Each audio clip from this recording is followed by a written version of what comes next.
Okay, you guys, so this should be a fairly quick video. We are gonna go over my goals for 2022 as far as Q3, since we are now in Q4. I do apologize that this video has taken me so long to get out because we are now in November and Q3 ended on September 30th, as most of you know. So let's roll that intro and get right into this video.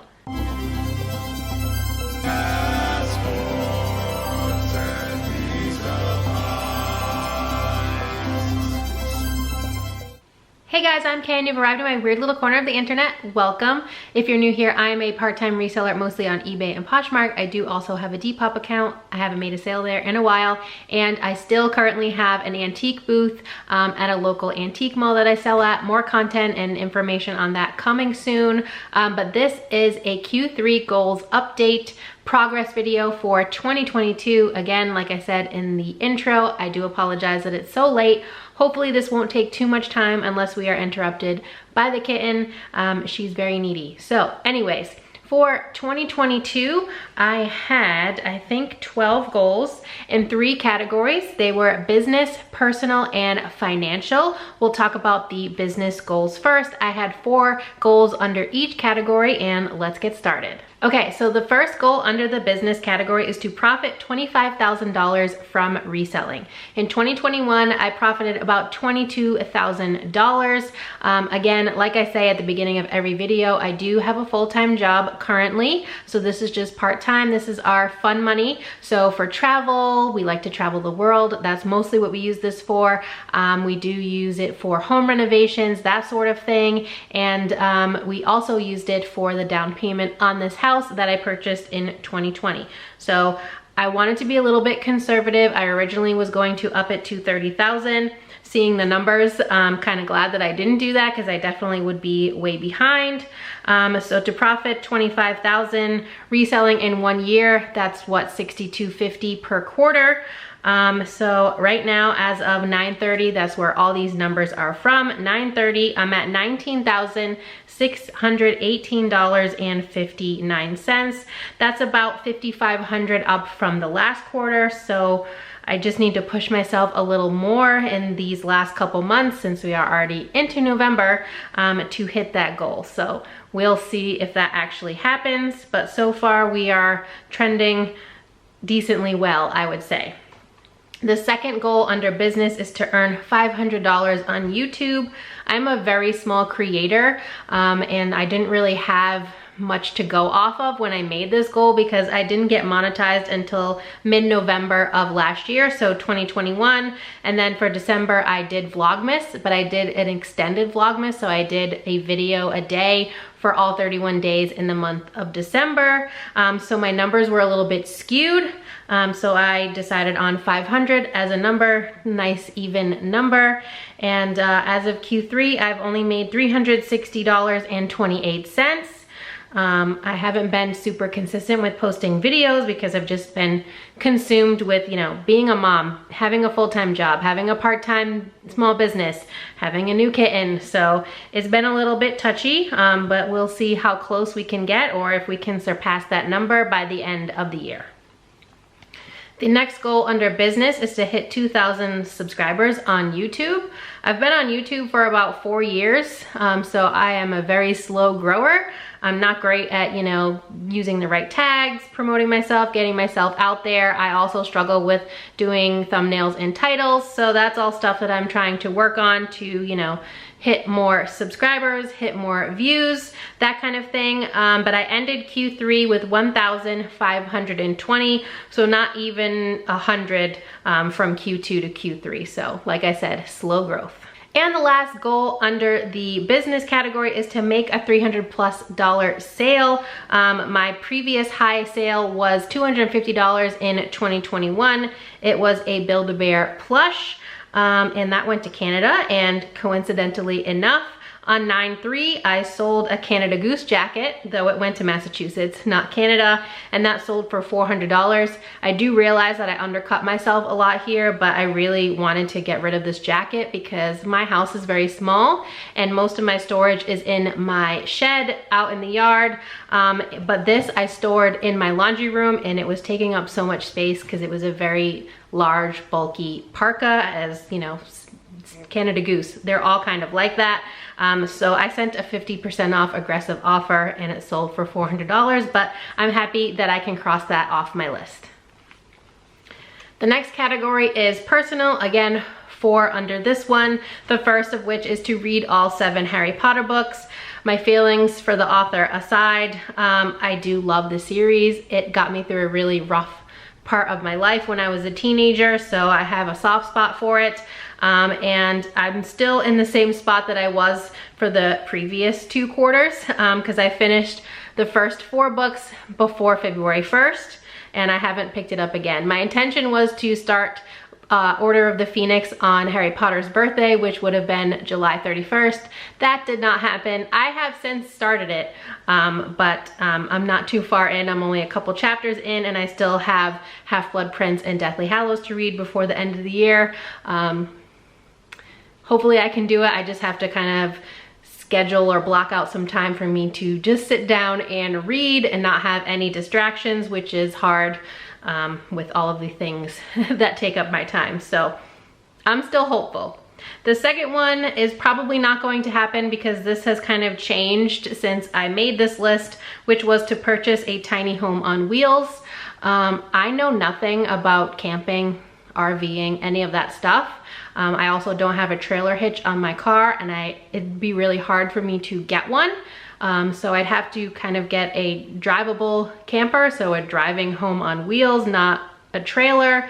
I also don't have a place to keep it, and I live in New England, so I don't have a garage or any of that. So winterized storage is also an issue. So that goal is kind of on pause for right now. So we'll go into the next one, which was to go 1 month without ginger ale. I did that the first month of the year. I started on January 2nd and went into like the second week of February, I believe, without ginger ale. It's just a drink that I love to have. I mostly drink water otherwise, and I do have like V8 juice in the morning, but I don't drink coffee, tea, other sodas, anything like that. I am entirely caffeine free. It's never really been my thing, if that makes sense. I know a lot of you are coffee drinkers, but it's not for me. So ginger ale is like my one vice, and I still drink it occasionally. I have probably 1 to 2 per week, but I've definitely cut a lot down versus how much I was drinking of ginger ale in 2021. And the last one in the personal category is to leave my full-time job. I mentioned a couple Friday thrift hauls ago that this could possibly be my last one as a part-time reseller. So far, I am still employed. Things are not going the best, but we'll see. I have had a few interviews, but I've done this months prior, and the salary just isn't there because I've been at my current place of employment for 17 years. So my salary is a little bit more commensurate with that. And starting over at a new company, they don't really want to pay me that much money. So it's kind of like a situation right now, but we'll see if I'm able to, hi to the gremlin, make that happen before year end. Okay, so the last category we're gonna talk about today is the financial category. So the first one here is to make 2 extra mortgage payments per year. This I started as soon as I purchased this home. This is my first home, my first single family home. I did own a condo with Liv's dad previously, like ages ago, but we haven't been together for over a decade. So this is all me, and I did make the first one on June 30th, 2022. I spoke about that in my Q2 goals, and then I actually just made the other one today, but since that wasn't in Q3, gremlin. Since that wasn't in Q3, I'm not gonna really touch more on that, but when we talk about Q4, I will have said that I made the second payment, so we're good to go there. The next one is to continue with my 2 savings goals. This is another thing that I started last year. I have 2 separate ones, and I have 2 separate accounts for each one. The first one is a 26 paycheck challenge. I get paid bi-weekly if you didn't figure that out already. So every paycheck, I put a certain amount into a separate savings account, and the goal at the end of the year is, I think it works out to $1,700 She is obsessed with the space in between the cushions of the couch, and I can't figure out why. We have taken them all apart, cleaned under them. There's literally nothing there, but she's obsessed with them. Anyway, so that one gives about $17.50 at the end of a year. Basically, the idea is on the first paycheck, you start with $5. The next paycheck, you increase that by $5. I did it in reverse this year. That way I had less coming out at the end of the year, you know, during the holiday season when I'm buying Christmas gifts and that, but it still works out to roughly the same plus minus interest from your bank. So at the end of Q2, so again on 9/30, I had $1,300.79 in that account. That was actually the Q2 number. The Q3 number was $1,652.21. Sorry about that. I got my colors confused. So I've went up about $350 roughly in the span of 3 months. Again, that's a fixed amount. It's just a $5 difference from each paycheck. And then the other one that I started was a Thursday temperature challenge. So every Thursday at the same time, I set an alarm on my phone. I go into my weather app and whatever the degree is. So for example, I think last Thursday was like 65 degrees. So I took that. I took $65 out of my regular checking account and put that into this savings account. I do it at 1 p.m. every day. That way it has a little bit of more time to warm up for the day because again, I live in New England, so it does get pretty cold. Last year I had just under $3,000 on the last Thursday of the year. And this year, as of Q3, I had $2,438.58 in that account. I've gone up more than $1,000 from Q2. And I think I calculated it the other day. If I average at least $29 for the rest of the Thursdays of 2022, I will hit over that $3,000 mark. So I'm super excited. Okay. The next one is to reduce my student loan debt to $5,000. I started the year with $12,500. However, this goal has changed slightly with the Biden loan forgiveness. So I know that things are still, I think, tied up because people are squawking about it and it's going to court and all of that stuff. So in the meantime, what I did do though to prepare myself in hopes that this actually does go through was I requested a refund through my loan servicer, which anyone can do this. I'm not a CPA, this is not financial advice, but I'm just letting you know that this is an option because a lot of people didn't know about this. But because of the COVID forbearance, if you made any payments from March of 2020, when the COVID forbearance went into effect on your federal student loans, you can request a refund for all of those payments.